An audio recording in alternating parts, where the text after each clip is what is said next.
Hello friends, welcome to our channel Samayal stories. இன்றைக்கி நம்ம என்ன ரெசிபி பார்க்க போகிறோன்னா, கிறிஸ்பியான ஒரு கோபி 65 தான் நம்ம பார்க்க போகிறோம். வீடியோவை ஃபுல்லாக பாருங்கள். இந்த கோபி 65 செய்கிறதுக்கான இன்க்ரீடியன்ட்ஸ் எல்லாத்தையும் எடுத்து வச்சாச்சு. அதை எப்படி செய்யலாங்கிறத பார்க்கலாம். கோபியை நல்லா க்ளீன் பண்ணதுக்கப்புறம் தண்ணியை நல்லா கொதிக்க விட்டு அதில் கொஞ்சம் மஞ்சள் பொடி சேர்த்து நம்ம கோபியை ஒரு 3 நிமிஷம் நல்லா வேக விட்டு எடுத்துக்கலாம். வேக வச்சு எடுத்துக்கிட்டதுக்கப்புறம் அதை ஒரு நார்மல் தண்ணியில் அலசி வச்சுட்டு அதுக்கப்புறம் நம்ம இன்க்ரீடியன்ட்ஸ் எல்லாத்தையும் ஆட் பண்ணணும்.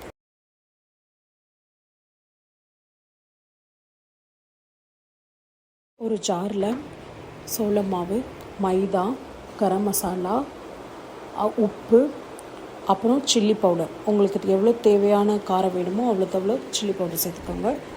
இதெல்லாம் சேர்த்து மிக்சியில் நம்ம ஒரு பல்ஸ் விட்டு அதை எடுத்து வச்சுக்கலாம். இப்போ வேக வச்ச கோபியில் நம்ம அரைச்சி வச்சதையும் சேர்த்துட்டு ஜிஞ்சர் கார்லிக் பேஸ்ட்டையும் சேர்த்து கொஞ்சமாக தண்ணீர் விட்டு அது நல்லா மிக்ஸ் பண்ணி வச்சுக்கலாம்.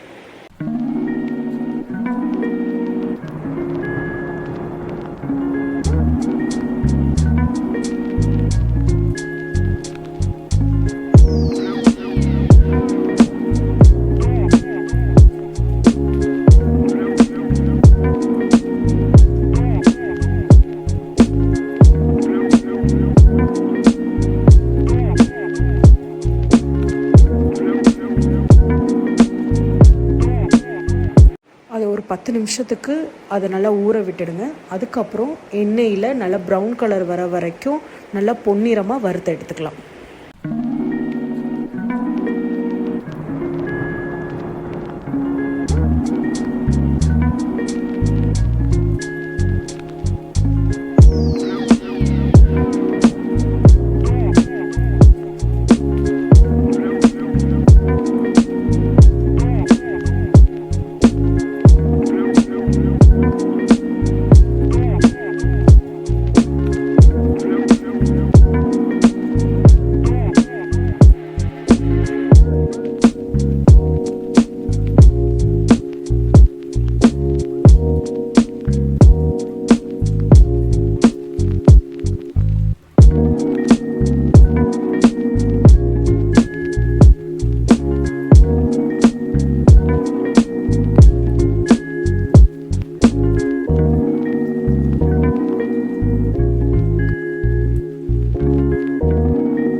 கோபி 65 ரெடி ஆயிடுச்சு. இதை கண்டிப்பாக ட்ரை பண்ணி பாருங்கள்.